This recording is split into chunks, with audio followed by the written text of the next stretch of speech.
Okay. I'm so sorry, guys. I don't know how and why I'm having these technical difficulties. Um,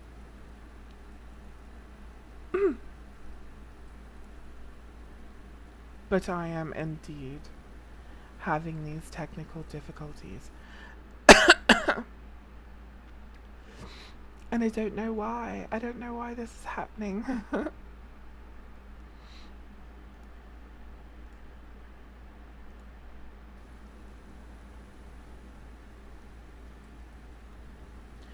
Okay, so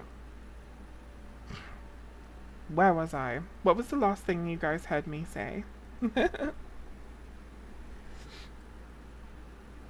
Oh no, nothing's gonna stop me from this. I will come back 1,000 times.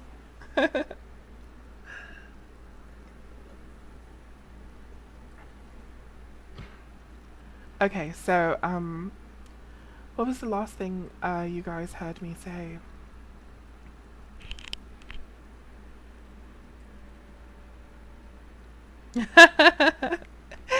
Yeah, that's really funny. And really unfortunate because I bet I've lost some viewers that probably won't come back. Uh, just for sheer attention span reasons. Um,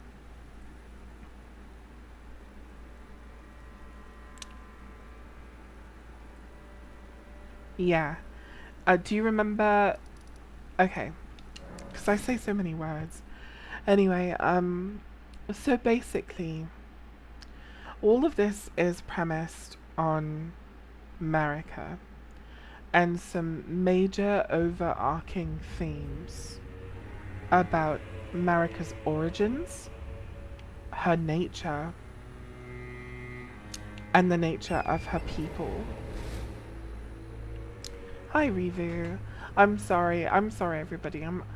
I'm a novice and many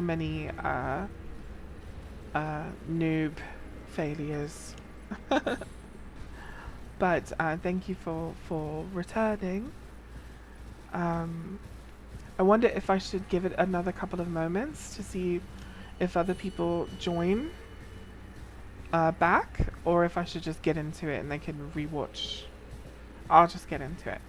So, so like I said, the basis for my theory has everything to do with America and understanding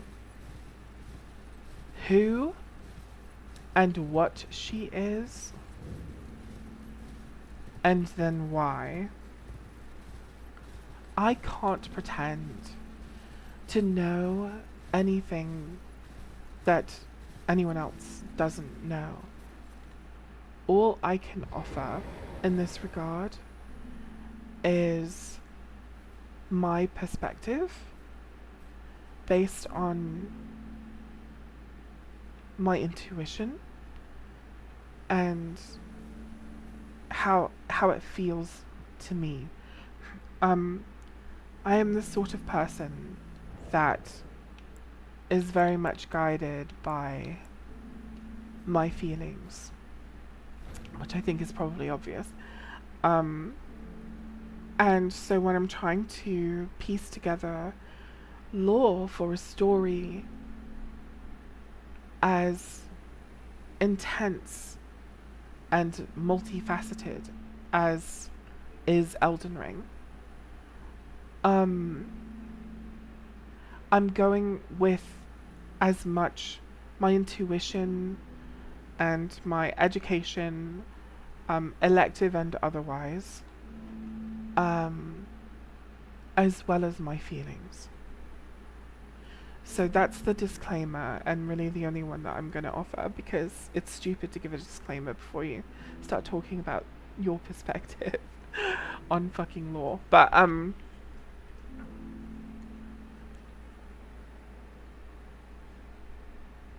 the way that I see this world, in a stream that I did with Kite a long time ago, I pointed out that there is a statue of a Greek powerful being named Alecto. There's like a relief of her, and she looks a particular way with a particular headdress, and she's holding a baby, and her function in the world is to punish people who are too prideful and who visit misfortune on the people whom they govern because of their misuse of their power.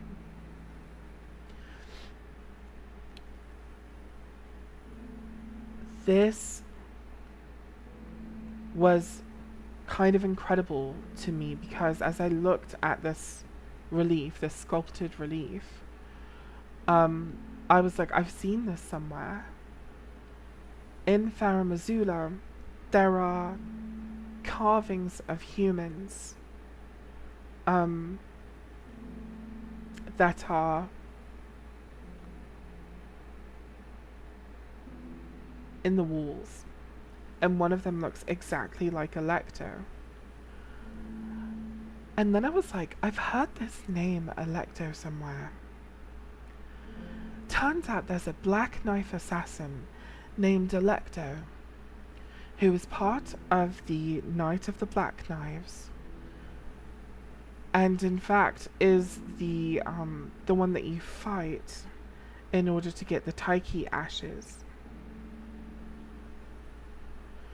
And suddenly I realized these women are the same stock as Marika. They are Numen.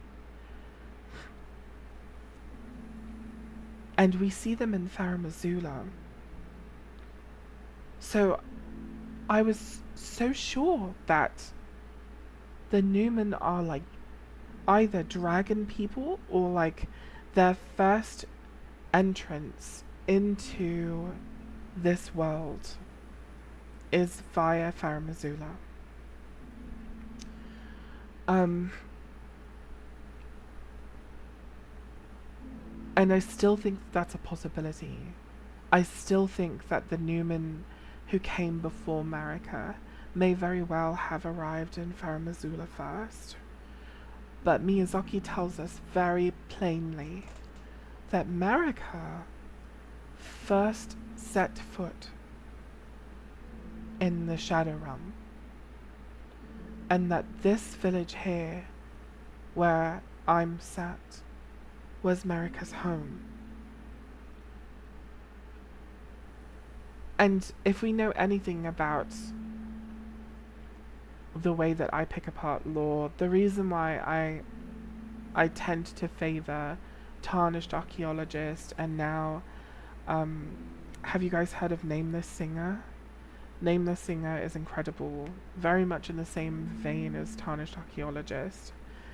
The reason why I tend to favor them is because they use like a scientific process in formulating their ideas, and largely that's kind of how I formulate mine as well. All the theories that I had drawn myself without the help of anybody else were based on the geology of the lands between, before the Realm of Shadow came and like completely makes zero sense. But I thought that the geology not making sense in some ways and making sense in others was deliberate storytelling, and now I'm not so sure. But my point is, one thing that we know about people through time, especially through eons of immense time,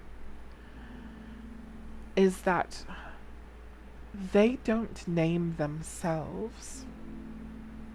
The people who are in charge of writing history have a tendency to name them, and one people can go throughout history being called many, many different things. And I think that this is the case when it comes to the Numen slash the Shaman slash the Nox. I think that they are all the same. And the only difference between the Newmen as we know them versus the Nox as we know them, in my opinion, is religious based. And I think there's lots of evidence in Lanedale and in Deeproot Depths that points to this nameless eternal city actually being Lanedale Eternal City, that it once did lie here, where now there's just a pool of water, because this main gate obviously goes there, and Tarnished Archaeologist brilliantly pointed this out. But another thing that I want to point out is that if you look at Lanedale, the people who created this game made it clear that there were different districts, and that those different districts were favoured in different ways. If you look at the rooftops for all of what is clearly like the noble district, all of these rooftops are gilded in gold. And if you look here at what looks like the common district, not only is there slaughter in the streets, bodies everywhere, but the roofs are terracotta, and everything seems to have fallen into disrepair to a much greater extent than anywhere else in Lanedale. And I think that reflects very clearly that there was favour among the people, probably with Marika, but also probably in and amongst the people themselves. And you know how in any population of people there can be different religions, different races, different this, different that, which leads to division in ideology, etc. And I think that's what happened here, where one or the other came first, but these are all Eternals. They're all shaman who came to power after Marika revenged on the Hornsent, and what was left of her people, obviously not from her village, but still the same people, became the Eternals, or the Newmen. And then as they had like this religious war, some of them became the Nox. And there's a whole lot more to back this up, but now we're getting carried away and we're going off in a different direction with plenty of theory that I've already crafted a long time ago. But I recommend, if you want to hear more of what I think about all of this, that you go watch on Kite's channel, the Maidens Speaking Law together, if you're interested in what I have to say and like where I'm going in this line of thought. Because there's a lot to it, and there's a lot of ideas that are uniquely mine, and I see things kind of in a different way. So bearing all of this in mind,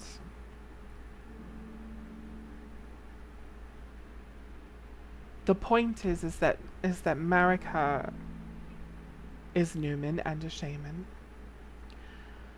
And the one thing that we know about Marika and the shaman is that they worshipped, and maybe they didn't worship trees, but trees were sacred to them. In particular, this certain kind of tree, which is kind of, you can see it all over the world, not only in the realm of shadow.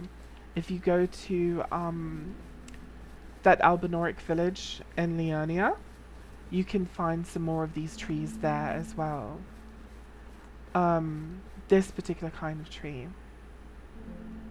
the kind that that you always see in like scary photos of like a witch's house or something. But when this tree was alive, it was probably quite beautiful. And this woman here, this is very A Song of Ice and Fire.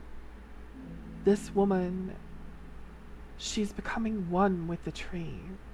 She's melding harmoniously with the tree. And if these people whose flesh melds harmoniously with the flesh of others truly are this way, then these people can kind of like become the trees. There's a lot of lore in the real world about trees and how they see the ages differently than humans, and how time is recorded in their trunks differently, and what it must be like to be a tree and to watch the world around you change whilst you do not, and how trees communicate with each other and how their roots can intermingle, and they can graft, and two different trees can have the same root system, and all of these different things that applies to botanical life forms in a way that animal life can't relate to. Well, imagine if animal life could. Imagine if you had a being who could do all of those things. Imagine if you had a tree person who could meld harmoniously with other life forms, be them trees or animals. So here we have this tribe of people who are melding into the trees. They're calling them grandmother, probably because they are a wise, divine, matriarchal being in their society. And Marika's growing up in this society, and she sees her people genocided. Miraculously, this particular grandmother has somehow kept her head. But if we go to Bonny Village, we see that not all the grandmothers were as fortunate as this grandmother was. Another thing that we can see is this one. Some people have said like they think she's blindfolded. I don't think she is. I think that's the fringe of her hair. If you look at the angle that I'm looking at her right now, you can see like it's the fringe of her very ashen blonde hair.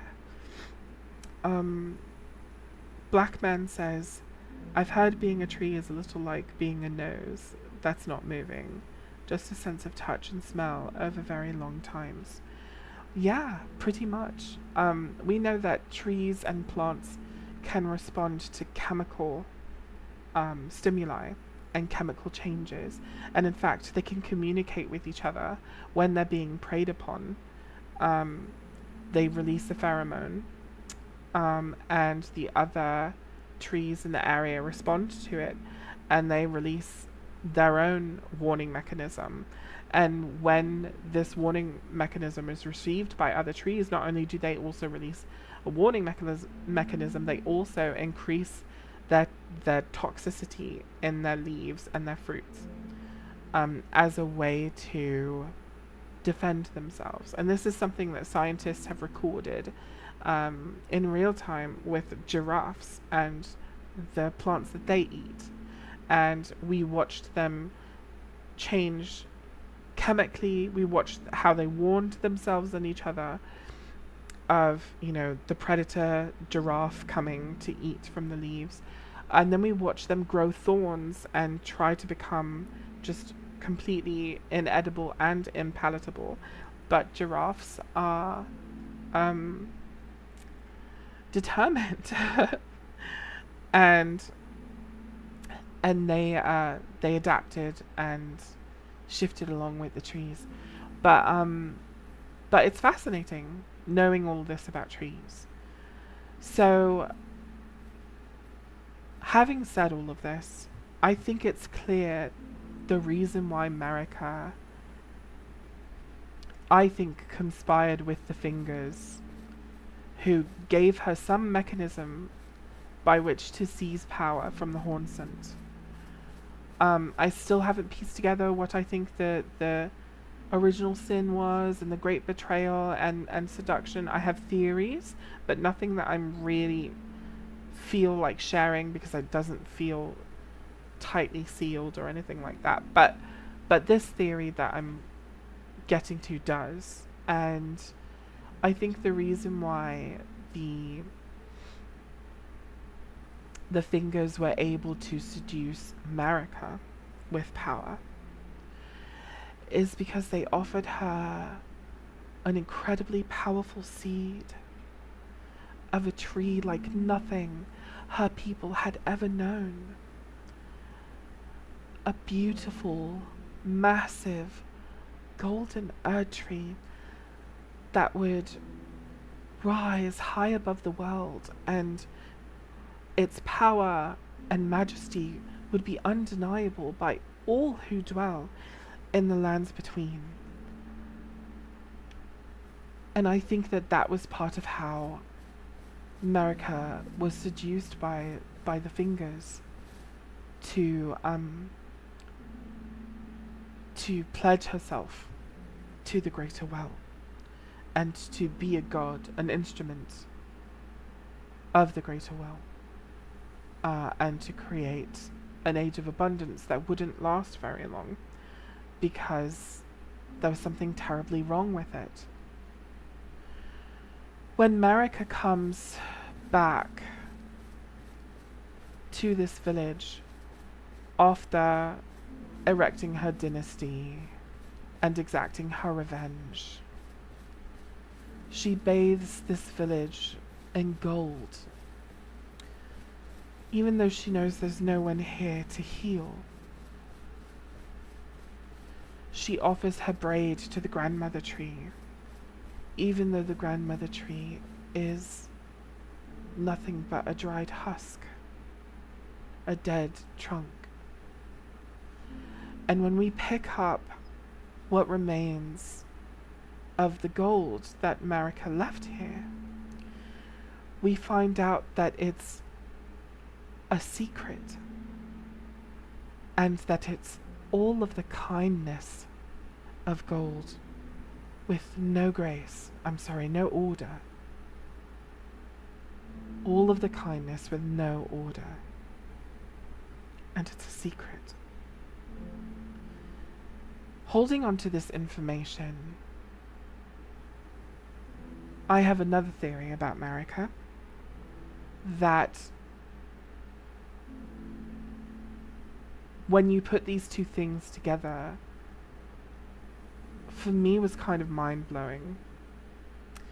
And so another thing that we find out in the DLC that's really, really important, and Miyazaki and the creators and the directors of the cinematic scenes really want to make plain to us, is in the fight with Messmer.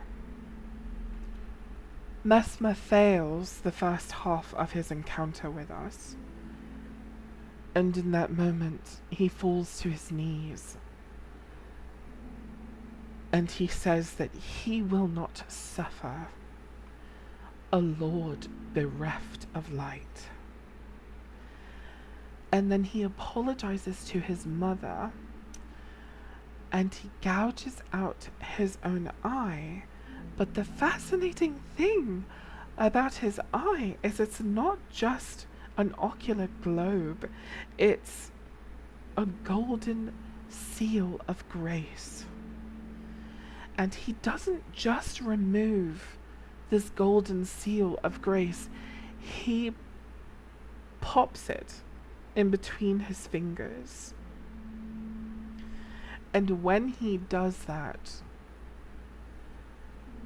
the abyssal serpent, shorn of light, in his words, is freed from within him.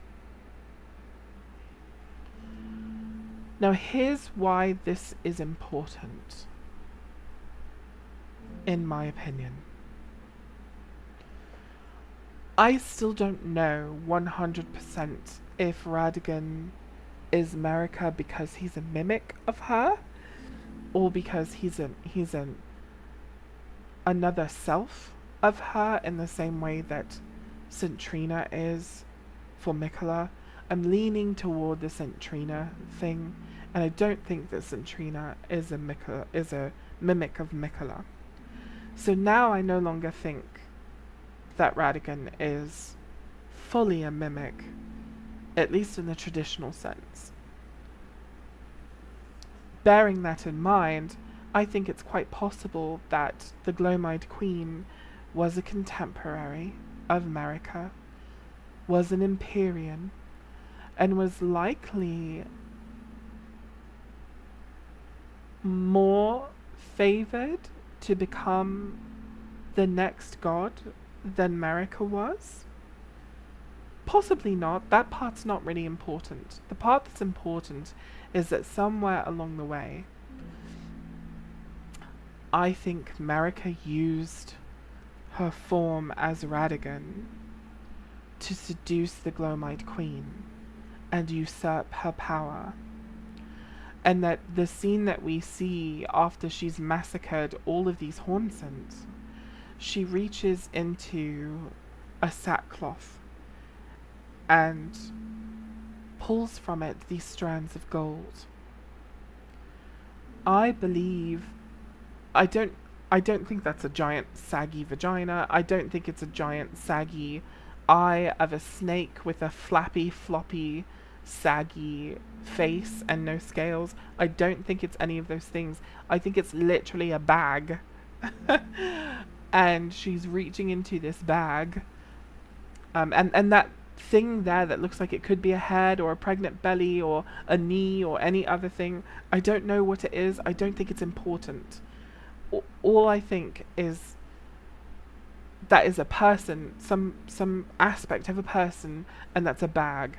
And she's reaching in and grabbing the grace. And with it, she's going to form the Elden Ring and ascend to godhood. The reason why all of this is important and the reason why I'm painting this out for you is because I think once Marika ascended to godhood, part of that ritual with the Hornsents, if you go into Inir Ilim, which is how I think you say it, I could be completely wrong, I don't care, I think it sounds cool, Inir Ilim.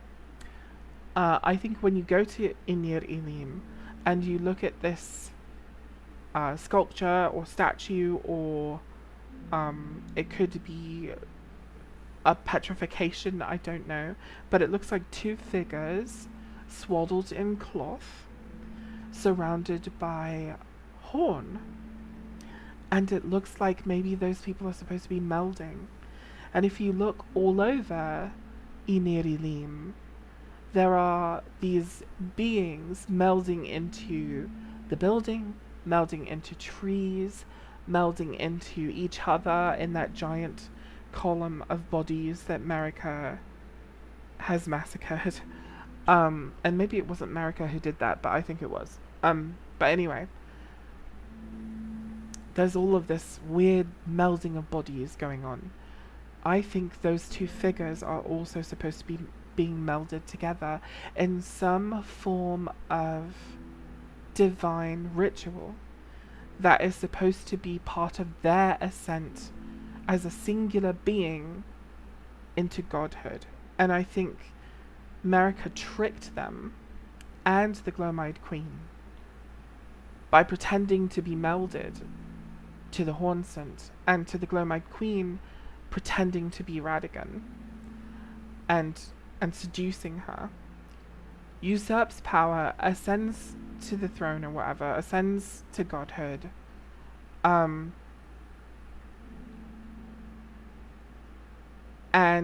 the reason why the virgin abductors are important is because I think the baby, Messmer, is Radigan's baby with the Glomide Queen, not Marika's baby with someone like Radigan, for example.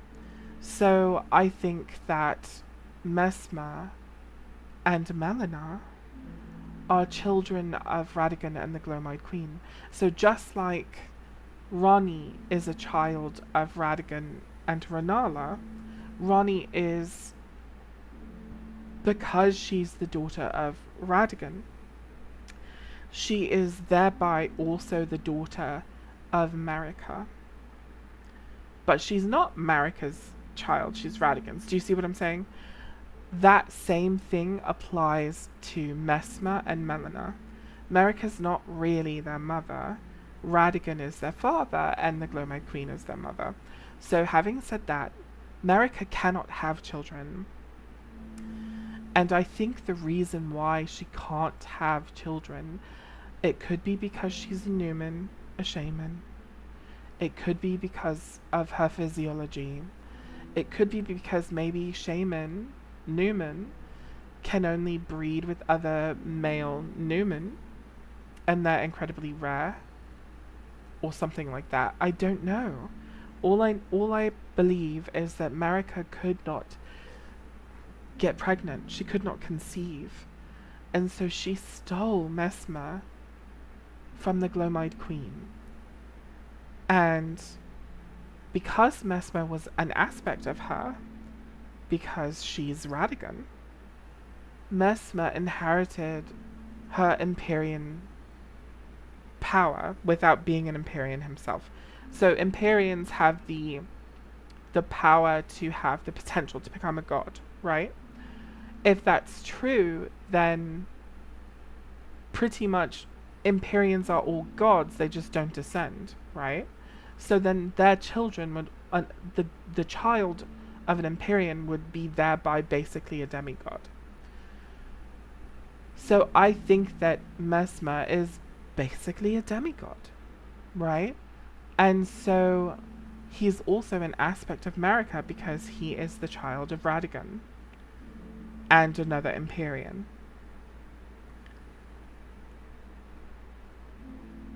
Maybe it had something to do with trees, or maybe it had something to do with dragons, or I don't know. That's not what I'm here for right now. What I'm here for right now is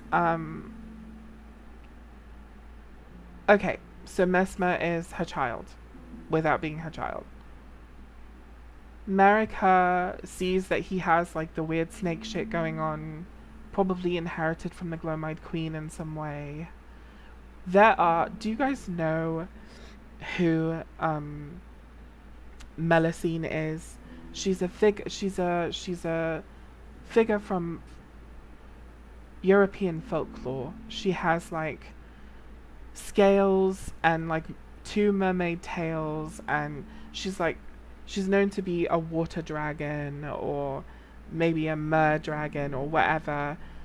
There's a whole story about her like falling in love with the king and having a baby, and the baby's an abomination. She runs away with the baby. Okay, so Melusine looks like Godwyn, but has snake aesthetic, the same way that like the Glowmide Queen maybe had, and maybe Godwyn has. Maybe the Glowmide Queen is related to Marika in some way. I do not know. The bottom line is, I think Marika learned from Messmer that she could shove her enemies that could not be killed, other gods, away, seal them away in the flesh of her own making. Because her flesh is powerful, because she's a god, but also because her flesh melds harmoniously with others. And so she started treating Messmer and then Melina like jars. She defeated the Abyssal Serpent, and she sealed it away inside of Messmer. She defeated the Fell God of the Giants, and she sealed the Fell God away inside of, I think, Melina. She defeated the Glowmide Queen with the help of Malekith, and I think she sealed the Glowmide Queen away also inside of Melina. And because Melina and Messmer meld harmoniously, with others, these beings that are inside of them become part of them without actually them being them. So Mesmer is not the abyssal serpent, but the abyssal serpent has melded with him. Mesmer's flame that he hates and his red hair that he hates and all this stuff, it reminds you of Radagon hating his red hair, which makes you think of the giants. I think the reason why we're supposed to think of that is because the Thel god is locked away inside of either Melina or Mesmer, and they're melding with these things. And then Marika starts divesting herself of aspects of herself and creating children out of this. So she divests herself of an aspect of herself. She names it Melania, calls it her daughter, and then stuffs away the god of rot, seals it inside of Melania.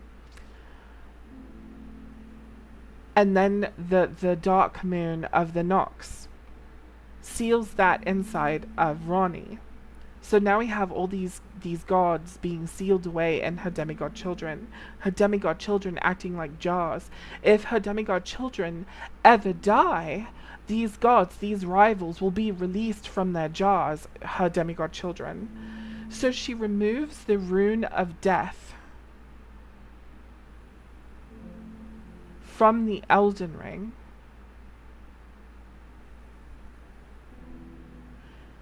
and she gives it to Malekith to guard, so that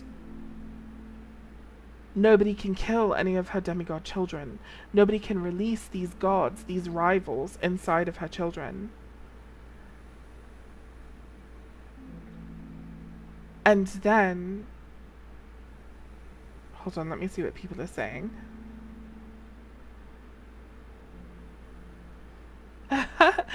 Maybe, but okay, so where I'm going with this is, the reason why I really believe this is because, and I know some of you are probably rolling your eyes at me and like, this sounds ridiculous. Here's why it doesn't sound ridiculous. Here's why I really think I'm correct about this.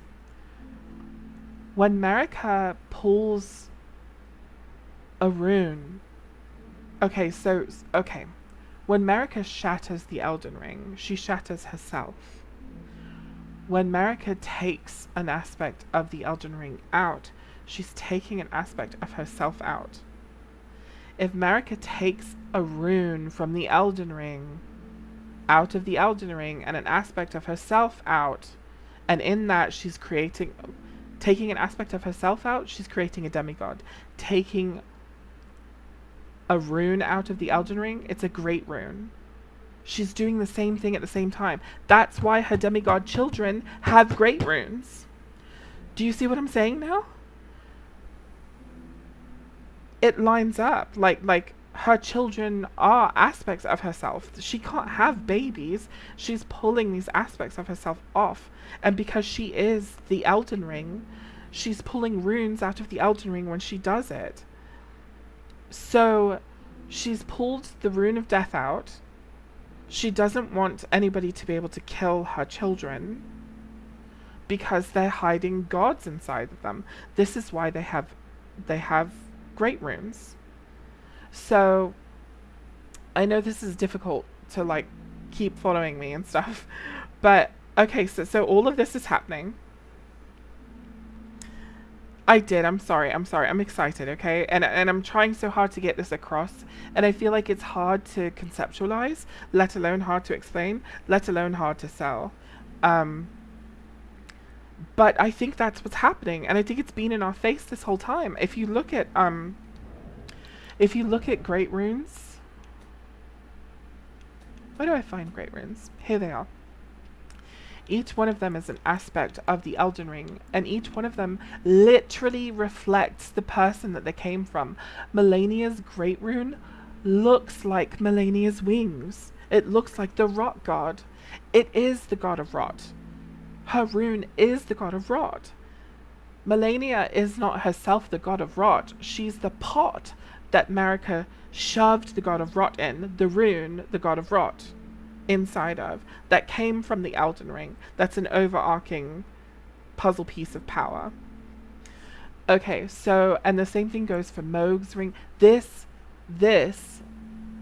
rune is the Formless Mother. This rune is the Hornsent thing. It is the Omen Curse. This rune is the serpent. Look at it, look at it zigzag like a serpent. That is the serpent. And this rune, I don't know what it is, okay? I don't know. But we know that Godric grafts, and this is an age-old shamanistic thing that her people can do. And Messmer doesn't have a great rune because he was born of Radagon and the Glowmide Queen. He's not, and never was, actually a part of Marika. But because he does have her flesh, because he is Radagon's,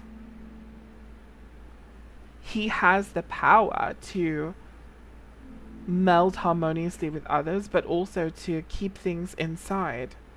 And yes, his ring is grafted rings, so which is a reflection of the shaman. So maybe that's the shaman god? I don't know. But all I know is that this is the truth to me. Like, I can't unsee this, and I can't see it any other way. And it makes so much sense to me. And here's the other reason why it makes sense. So Marika never kills the Fell God. Instead, she forces that giant to stay there to tend the flame of the Fell God for eternity, because it's something that can't be extinguished. The Fell God can't be killed, and she knows that. But if her demigod children die, those gods are released. So she tries desperately to keep her demigod children from dying. But her demigod children start dying anyway. And when her demigod children start dying, her enemies are released back into the world. And order is in disarray. Causality starts forcing everything to crumble.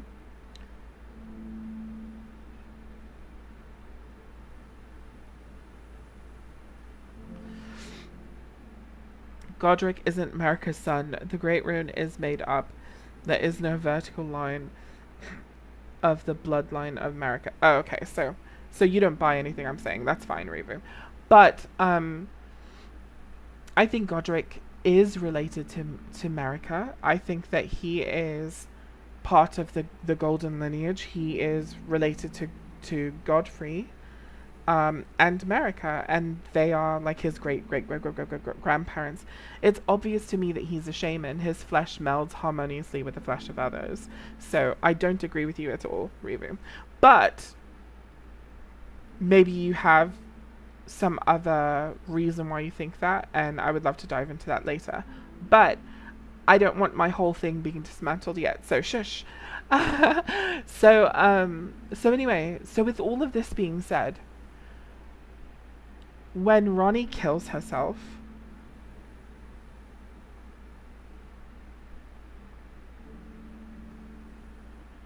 the god that was sealed away inside of her is released. When Godwyn is killed, the god that was sealed away inside of him is released, which I think was the god of death. When Melina was burned and becomes bodiless, the god that was sealed inside of her becomes released. But then she has another god sealed inside of her, which is the Glowmide Queen. When we burn her, the Glowmide Queen is released, which is why, like, when you do the madness ending and you burn everything, Melina comes back as, quote, the Glowmide Queen, because the Glowmide Queen is released from within her and melds, more fully with her, and that's why she looks like the Glowmide Queen. She is not technically the Glowmide Queen, but the Glowmide Queen is inside of her. So I know there's tons to say about this, and there's tons of what if and what about and all of that, and it's all relevant. But the reason why I don't want to dwell on it is because the point of me saying this is to get to the next part. um, I I really think this, and I will make a lore video specifically about this part of the theory. Um, and I'll try to answer some of your questions in it. So if you do have questions about this, if you would leave them in this video, not in the live chat, but like come back to this video when I'm done streaming and leave a comment asking a question, whatever questions you have about whatever theories I leave, or if you have something to challenge it, or if you have a different idea, just leave all that information here so that when I try to address all of this in the video that I'm going to make, I can maybe explain it to you or whatever. But having said all of this, this is my theory for the demigods and what they are and why they are and how they got their great runes and why they have their powers and all of that. And the reason why that's important is because now we're talking about Miquella. And in all of this, Marika went back to her shaman village and she secreted away all of the kindness of gold. And she ruthlessly attempted to make the world orderly. And Marika does need therapy. But this was how she thought she could fix the world. This is how she thought she could repair everything. So when we listen to What's Her Face, Haeda, talk about how there was the one great and everything was good and la la la, but then there came fractures and births and souls and this and that and the other. I think this kind of further supports what I'm trying to explain here, because each one of these runes reflecting a different god, they also reflect different powers and aspects and laws of the world, right? So Marika secreting away kindness and doing all order eventually manifests itself in Miquella. And so Miquella is an aspect of herself that she had divested from herself. And he sees the world and he starts trying to pick up the pieces in ways that are cute. Like, oh, how nice. You know, he wants to help the Albinoric people. Oh, and he wants to help the Misbegotten too. Oh, and he wants to make a refuge for people. That's sweet. Oh, and now he wants to save his sister who can't be saved because there's the rock god inside of her. Ah, that's really sweet. Oh, but wait. Fuck. Miquella somehow learned how to expel the influence of the outer gods, and he used that to slow the progress of the rot inside of his sister. I think that was unprecedented. Nobody expected that of Miquella. But while Miquella was doing that, in order for him to figure out that you have to go to Placidusax's realm beyond time in order to use the needle, he would have had to do that himself. So Miquella has been to Farum Azula, has operated out of time enough to formulate this needle and a method by which to use it. effectively to expel the influence of the outer gods. Miquella has been operating outside of time. And if we go here to Malekith's chamber, we see something pretty fascinating. We look up here and we see a child surrounded by 3 wolves and an Elden Ring that one would assume was probably Placidusax's Elden Ring or something of that matter. And the reason why we're assuming that is because it's here in Farum Azula, and so is Placidusax, and Placidusax was an Elden Lord, which is a thing that people get from reading his, description that says that he was an Elden Lord or whatever, and that his god, fled or whatever. When I look at this Elden Ring, what I see is... Let me see if I can do something with my stream here really quickly. I see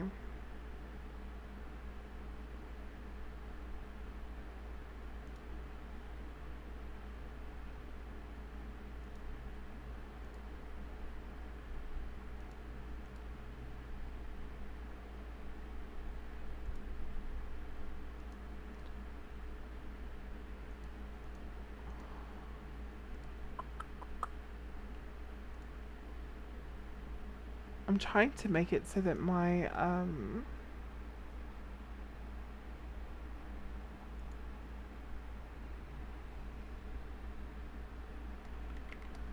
so that I can show you guys a picture here.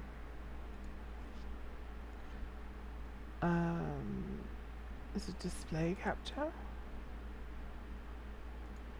Yeah, this will just show you my screen, right? Yes, okay. Alright. Now I'm going to show you guys a picture.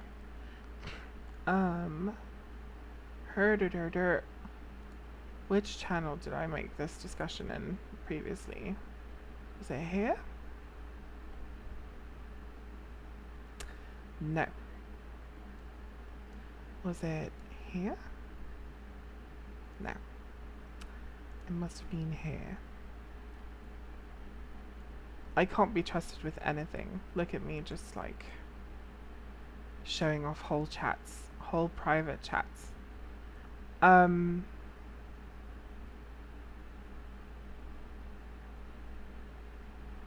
Oh, I'm in the memes channel. That would explain that.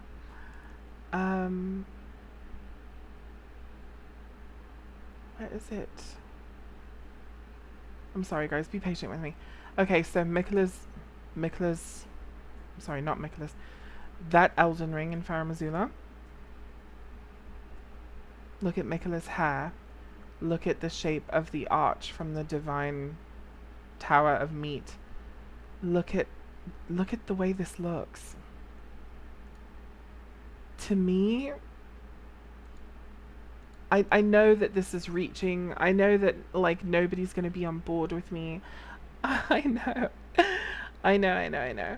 But I really think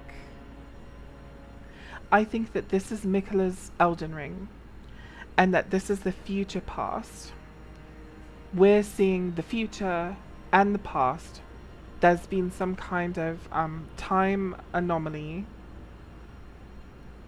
When we first come into the game, we are handed a ring whistle for Torrent. Torrent selects us as the one who can do the thing. And we're like, okay, what thing? The thing. Okay, whatever.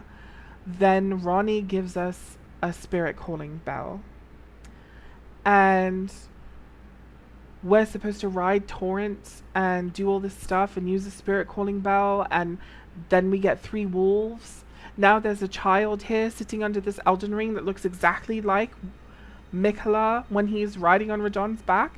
Okay, so all of this stuff, and you're trying to tell me that Miquella didn't sort this out? Miquella's master plan was for us, the Tarnished, to be chosen by Torrent, to be the one who helps Miquella ascend to godhood. But that's not the only thing. Miquella's plan is for us to defeat him. He knows that we will defeat Radon when Malenia could not. He knows that when we do that, we will also defeat Mohg. He can thereby use Mohg's body to resurrect Radon again. He knows that we can give Malenia the same honorable death that we give to Radon, that Malenia failed to do. She also can't give herself an honorable death. But we can do that. And with Miquella's needle inside of Malenia, maybe when she dies and there's that big blossom, it can't do anything. It can't become the rock god because of his needle being in it. So why does Miquella choose Radon?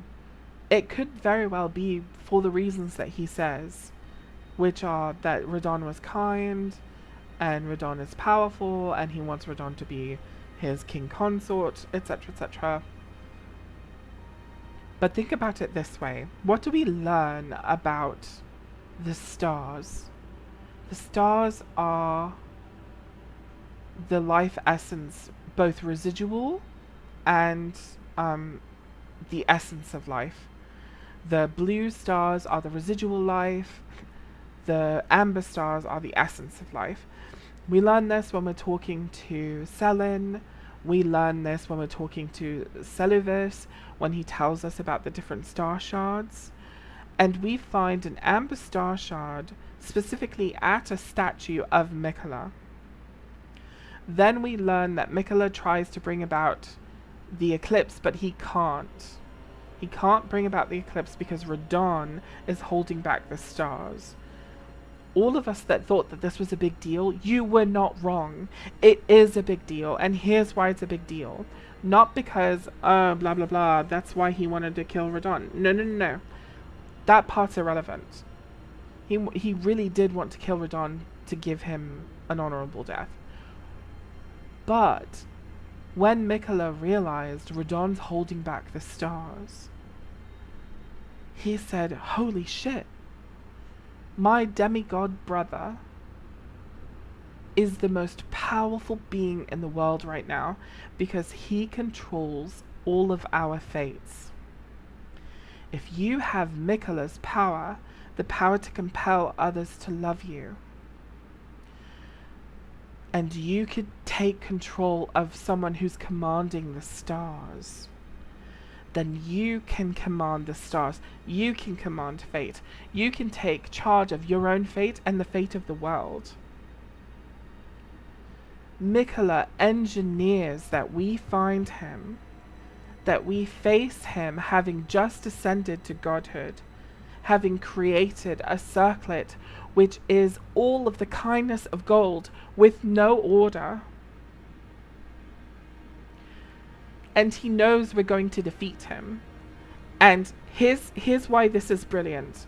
Because Miquella has engineered it so that we're taking out every single one of the demigods, all of their great runes along with them. We're taking out every rival of Mariko's. We're taking out the Elden Beast. We're taking out Radon. We're taking out Malenia. We're taking out every single force in the world that has made it broken and awful and painful and terrible. And we're adding kindness, the very kindness that Mikola wants his age to be. If you read the circlet, the description of the circlet says here, it says, the circlet of light which adorned Mikola's head as he returned in divine aspect, it has begun to fade into nothingness. This circlet was to be the very foundation upon which Mikola's age of compassion would be built, should it ever have come to pass. This is Mikola's Elden Ring. He wants us to take it with us. He wants us to take it with us, the Lord of the old world, as we move forward to carve a new world. And that's why I think all of this fits. This was Mikola's master plan. His master plan is that the rule of the gods, no better than men, is the fly in the ointment. Mikola used to be a Golden Order fundamentalist. He would know everything and be able to draw all the same conclusions as Goldmask. So surely he would be able to come to the same conclusion, that the gods themselves are the fly in the ointment. This is why I think this is perfect. He wanted us to do everything that we've done. But I thought it states the reason he chose Radahn was because as children they both shared the same kind nature. Yes, like I said before, I think that is the reason why he chose Radahn, yes. But additionally, Radahn also controls everybody's fate. How could Mikola abandon his fate unless he can control fate? Nobody can just choose to abandon their fate, especially not if Radahn is controlling and commanding the stars. But if you have command over Radahn, you have control over your own fate. Do you see what I'm saying? No, you didn't miss it. I mean, I said all of this, but I was trying to say other things, so I probably glossed over it. Does this make sense? Or do I just sound like a nutter to all of you? Mikola hoped we'd be inspired by his goal then. I guess that makes sense. At least as a contingency plan in case he doesn't win. I don't think Mikola ever intended to win.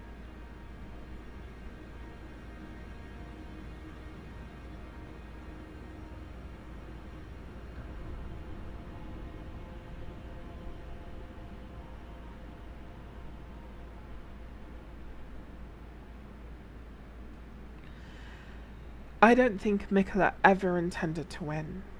I think Mikola, from the very start, was weighing up our measure with Torrent, with the Round Table Hold, with Melina, with Ronnie. And the fascinating thing is Ronnie and Mikola aren't even at odds with their endings. So Ronnie wants to leave this place and go create a world somewhere else where godhood and power is completely separate from, you know, all the people who are subject to it below it, and that people would not be aware of it or subject to it, etc. It would just be there and they're unaware of it.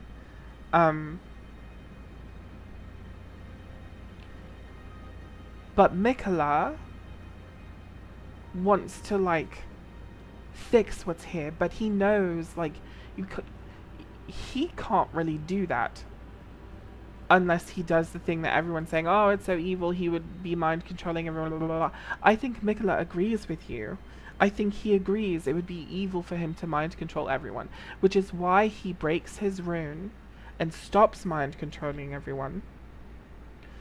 And in the end, if you look at the description of this spell,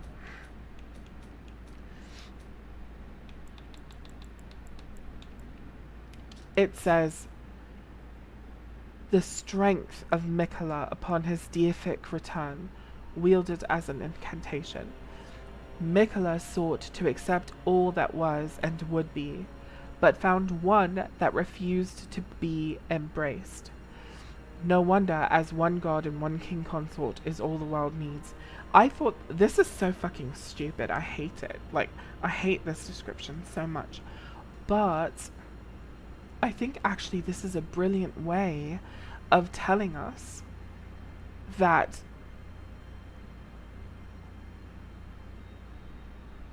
Mikola knew that the way that he could measure our worthiness is whether or not we could resist him embracing us or whatever. We've done everything up to this point that he needs, everything that he wanted for us to do.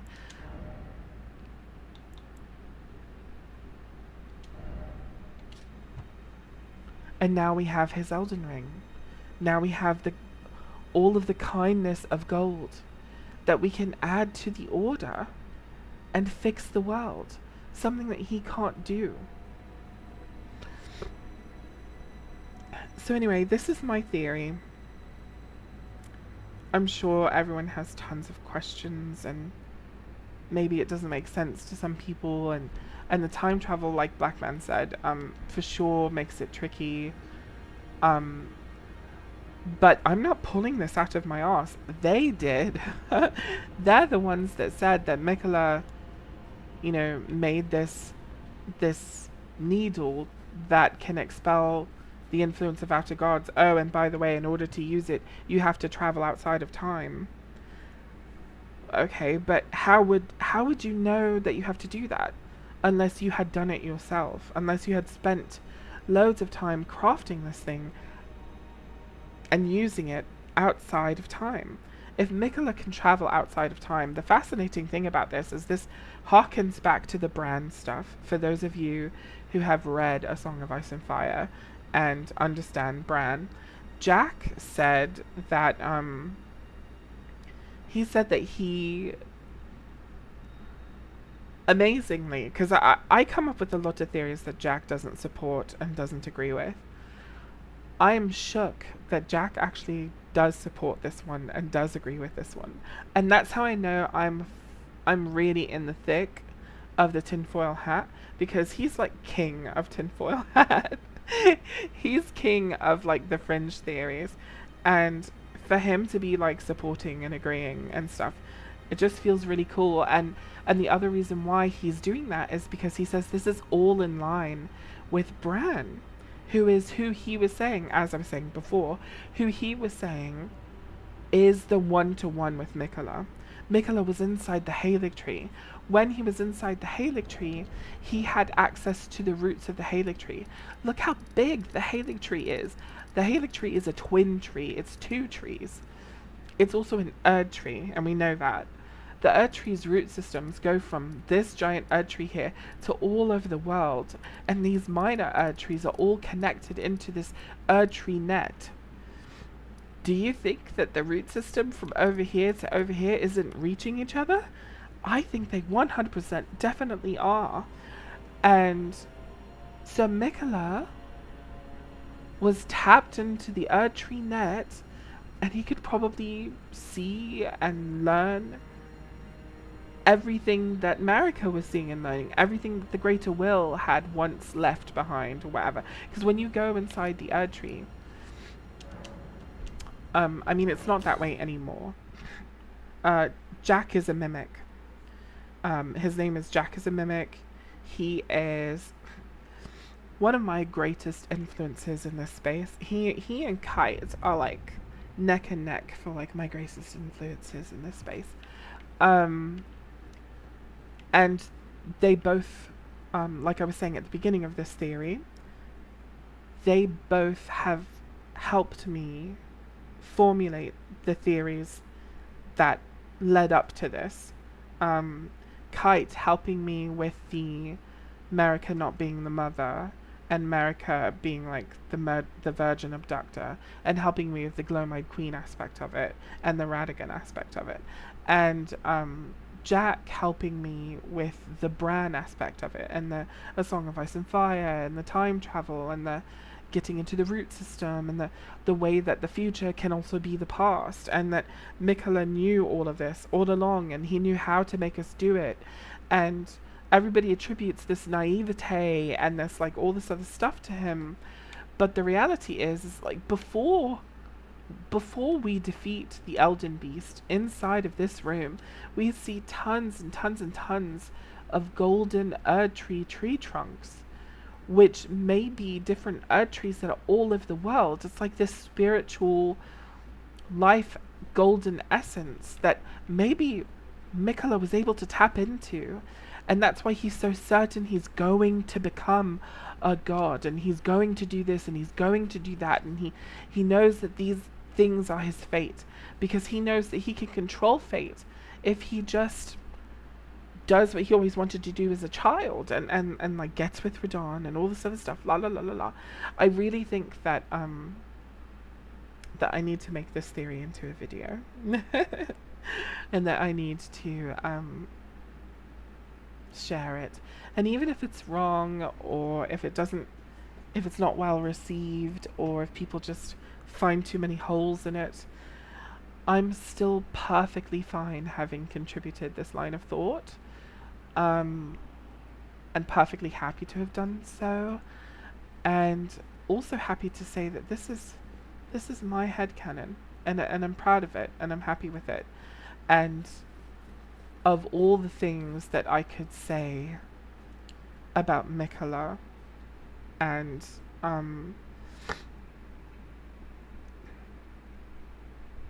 they could be Tyler. But yeah, I kind of think that I think this could be it. So thank you guys for hearing me out. It is now 11 o'clock my time, and I do have to work tonight. Thank you, Mink. I appreciate that quite a lot. And thank you everybody for your support. I really, really, truly do appreciate it.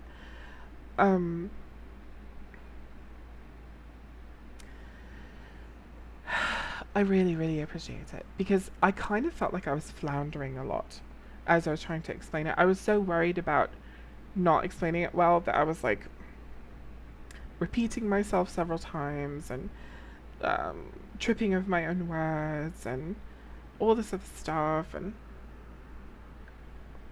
I was so worried that I sound like an asshole.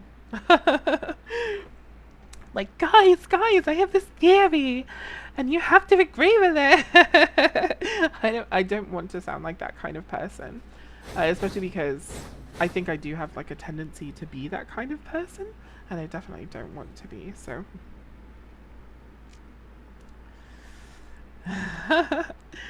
thank you, Lulu. I'm really glad to hear that, because I watch people stream while I'm working too, and that's the goal. What I'm hoping to do is to just keep people company and tell stories. And I'm sorry I'm not very visually appealing yet. I will get better about that. You know, as I go along, and as I'm not like describing a big giant theory like I was trying to do today. And as I, you know, learn how to stream better. I don't know how to use any of this equipment and stuff. But thank you guys. I really appreciate your support. It's very, very kind of you. Thank you so much. It probably wasn't nearly as bad as you think it was. Thanks, Tyler. You're the best. And thank you, Review. That's very kind of you. Thank you, everybody. Very nice for hearing me out. But yeah, as it is 11 o'clock and I do have to work tonight, and I'm still sick, and I'm on Benadryl and Zyrtec and ibuprofen and a steroid, I think it's time for bed. Thank you, Sarieldra. I appreciate it. But thank you everybody for tuning in, and I'm going to continue to try to keep these streams as consistent as possible. I've heard that the more consistent you are, the more people will come. If you build it consistently, they will come, or something like that. So, I am planning on streaming as frequently and consistently as I possibly can. So, anyway, guys, thank you so much, and um, have a good day. Bye, everybody.